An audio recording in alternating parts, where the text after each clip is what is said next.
Reformasi gereja adalah sebuah upaya perbaikan dan kembali pada ajaran gereja yang lurus. Gerakan reformasi berupa sikap kritis terhadap penyimpangan-penyimpangan yang dilakukan oleh pihak gereja Katolik pada waktu itu. A. Latar belakang reformasi gereja. 1. Banyaknya penyimpangan keagamaan. 2. Korupsi atas nama negara. Ketiga, pajak-pajak yang memberatkan karena ambisi kekuasaan kaum bangsawan lokal. Yang keempat, kebangkitan nasionalisme di Eropa. Yang kelima, perkembangan kapitalisme dan krisis-krisis ekonomi di kawasan Imperium Roma. B. Tokoh reformasi gereja Martin Luther pada tahun 1483 sampai 1546. 2. Johannes Calvin pada tahun 1509 sampai 1564. C. Proses terjadinya reformasi gereja. Awal terjadinya reformasi gereja ini muncul atau terjadi di Jerman. Banyak faktor yang menyebabkan terjadinya reformasi gereja ini di Jerman, yaitu sekitar abad 15-16, Jerman masih merupakan negara agraris yang terbelakang dibanding negara-negara Eropa lainnya. Kuatnya pengaruh Katolisme yang bersifat konservatif di Jerman. Banyaknya penjual surat pengampunan dosa di Jerman melebihi negara-negara Eropa lainnya. Sebagian besar rakyat Jerman yang berprofesi sebagai petani yang merupakan kelompok sosial yang paling menderita akibat kekuasaan Katolisme. Salah satunya adalah adanya pajak-pajak yang sangat memberatkan rakyat. Di sini saya akan menjelaskan latar belakang terjadinya reformasi gereja. Reformasi gereja adalah sebuah upaya perbaikan dan kembali pada ajaran agama yang lurus. Gerakan reformasi berupa sikap kritis terhadap penyimpangan-penyimpangan yang dilakukan oleh pihak gereja Katolik pada saat itu, terutama adanya penjualan surat pengampunan dosa atau disebut surat Aflat. Salah satu akibat adanya reformasi gereja adalah karena munculnya Kristen Protestan. Istilah Protestan itu sendiri diberikan oleh rakyat Jerman yang mendukung adanya gerakan Martin Luther dan menentang Raja Karel V serta kekuasaan Paus sebagai kepala gereja Katolik. Latar belakang terjadinya reformasi gereja juga disebabkan karena adanya krisis kepausan, adanya krisis rohani di tengah jamaat, adanya perbedaan antara teologi dengan ajaran Alkitab, adanya tuduhan korupsi dan nepotisme di gereja Katolik Roma, dan munculnya mesin cetak yang membuat Alkitab lebih tersedia bagi kalangan umum. Gereja. Tokoh penting dalam reformasi gereja yang pertama ada Martin Luther.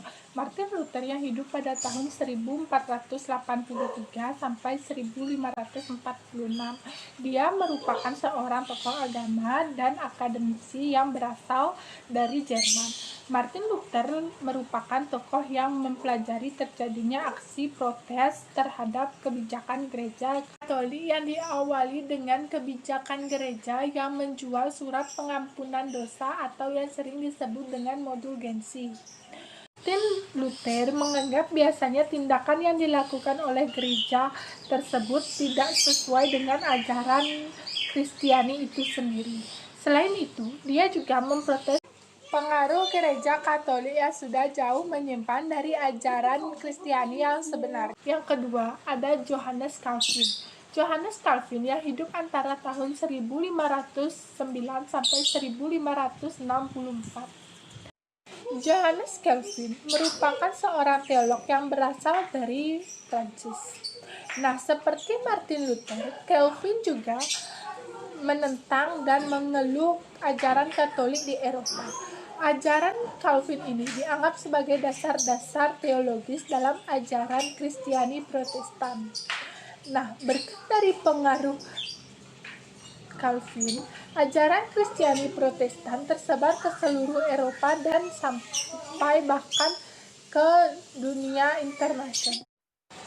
Yang ketiga ada John Knox. John Knox adalah salah seorang tokoh yang mempengaruhi gerakan reformasi di Skotlandia.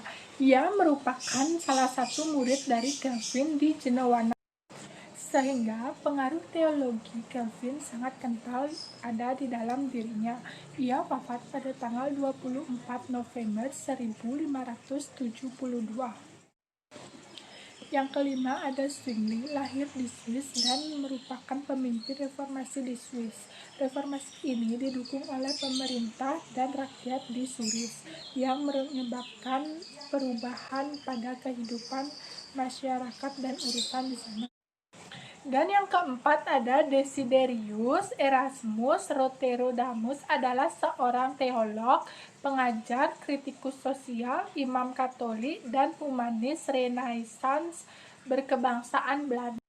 Erasmus adalah seseorang akademis klasika dan menulis dengan gaya Latin murni, lahir pada tanggal 28 Oktober 1466 dan wafat pada tanggal 12 Juli 1536. Dan yang terakhir ada John Wycliffe. Ia merupakan pengajar dari Universitas Oxford. Ia dikenal sebagai filsuf, pengkhotbah, dan tokoh reformasi di Inggris. Ia dikenal sebagai penerjemah Alkitab dari bahasa Latin ke bahasa Inggris, yang dikenal dengan Wycliffe. Pengaruh reformasi gereja yaitu dapat menemukan benih-benih demokratisasi politik, kesadaran individual akan pentingnya hak-hak politik, kebebasan individu sehingga menjadi dasar timbulnya gerakan-gerakan demokratisasi dan anti kekuasaan totaliter, dan keberanian rakyat untuk selalu melakukan kontrol terhadap kekuasaannya.